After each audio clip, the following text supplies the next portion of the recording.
لنبلونکم بشیء من الخوف والجوع ونقص من الاموال والانفس والثمرات وبشر الصابرین.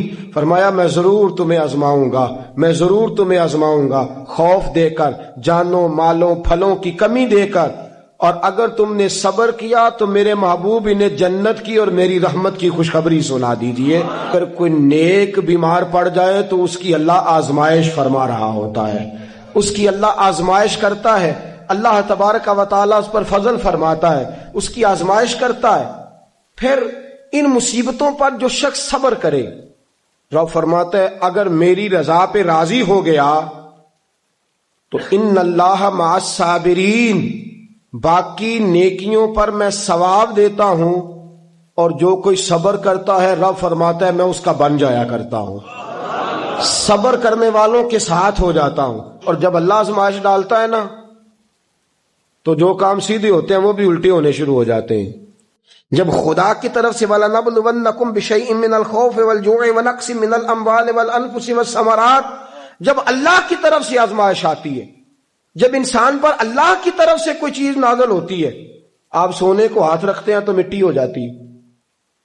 آپ کسی طرف بھی، بہت سے دوست آ کے کہتے ہیں جی قدم آگے اٹھاتا ہوں جاتا پیچھے ہے، کیا کروں؟ تو میں اکثر عرض کرتا ہوں کہ تھوڑے دن قدم اٹھانا ہی چھوڑ دیں. کیا کریں؟ بیٹھ کے اللہ اللہ کریں، صبر کریں، دعا کریں.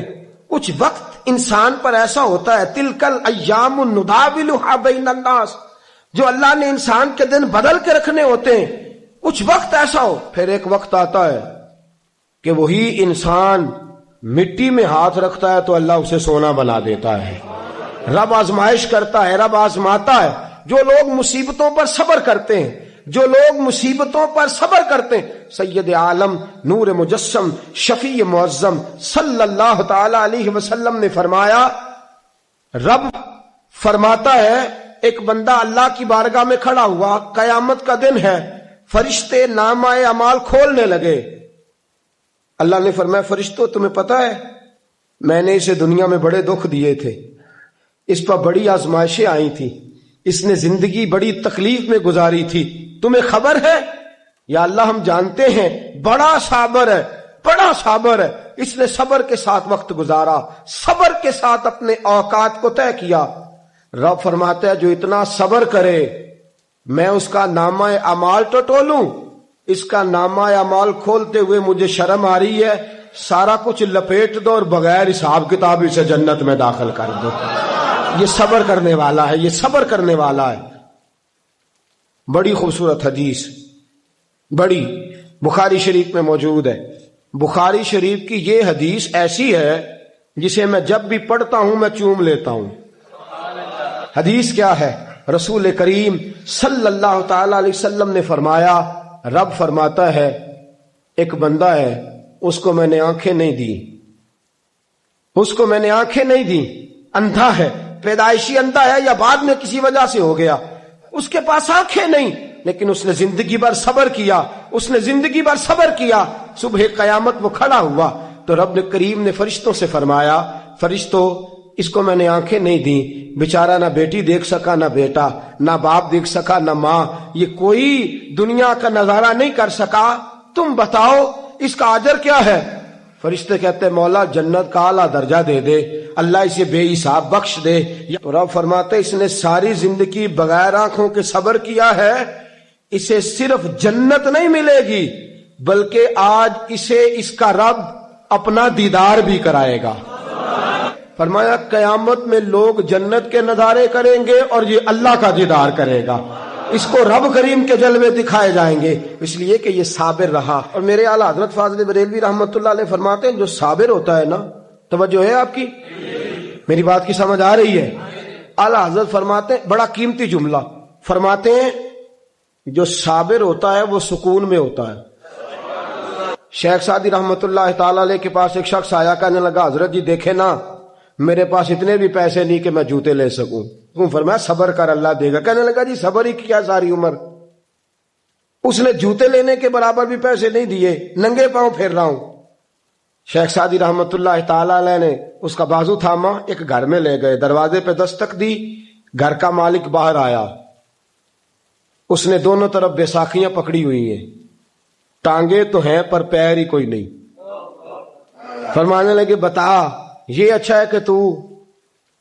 کہنے لگا جی میں آپ سے بھی معافی مانگتا ہوں، اپنے رب سے بھی معافی مانگتا ہوں۔ نبی پاک صلی اللہ تعالی علیہ وسلم نے فرمایا خدا اگر تجھے مصیبت دیتا ہے نا، اور ان مصیبتوں پر جب اللہ تجھے قیامت میں اجر دے گا تو تیرا دل چاہے گا کاش سکون ہوتا ہی نہ، آزمائشیں ہی آزمائشیں ہوتی، تو وہ اجر دیکھے گا۔ وہ کسی دانشور نے کہا تھا کہ میرا باپ انتقال کر گیا، 6 مہینے گزرے تو میرا 18 سال کا بیٹا بھی انتقال کر گیا۔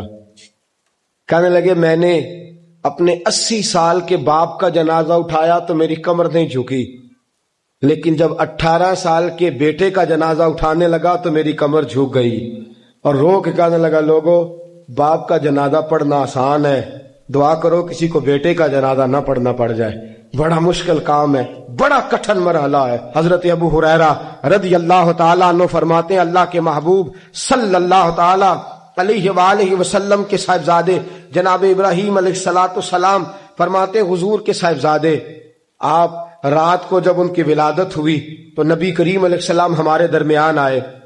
جاگیے ذرا غور فرمائیے گا بات پہ۔ سید عالم صلی اللہ علیہ وسلم تشریف لائے اور ہم نے حضور کے چہرے کو چمکتے دیکھا۔ ہم نے کہا یا رسول اللہ موڈ مبارک بڑا اچھا ہے، حضور کوئی خیر کی خبر ہے؟ فرمایا مجھے مبارک دو، اللہ نے مجھے بیٹا عطا فرمایا ہے۔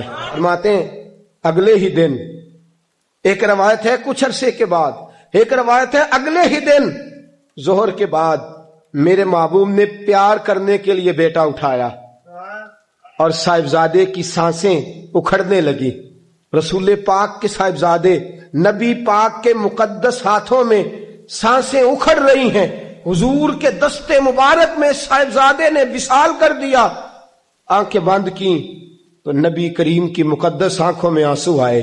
رات خوشی تھی، رات حضور مبارکیں وصول کر رہے تھے، رات مسکرا رہے تھے، ایک ہی تو رات گزری ہے، 24 ہی تو گھنٹے ہوئے ہیں، آنکھوں میں آنسو بھر آئے ہیں۔ حضرت عبداللہ ابن عمر رضی اللہ تعالیٰ عنہ عرض کرتے ہیں یا رسول اللہ آپ رو رہے ہیں؟ حضور صاحبزادے کا انتقال ہوا تو رو رہے ہیں؟ نبی رحمت صلی اللہ تعالی علیہ وسلم نے فرمایا عبداللہ دل میرا غمزدہ ہے، آنکھوں میں آنسو ہیں، پر میں اپنی زبان سے وہی جملے کہوں گا جس سے میرا اللہ راضی ہوگا، میں کوئی بے صبری والی بات نہیں کروں گا۔ اور یاد رکھیے مصیبتیں اللہ کے پیاروں پر آتی ہیں۔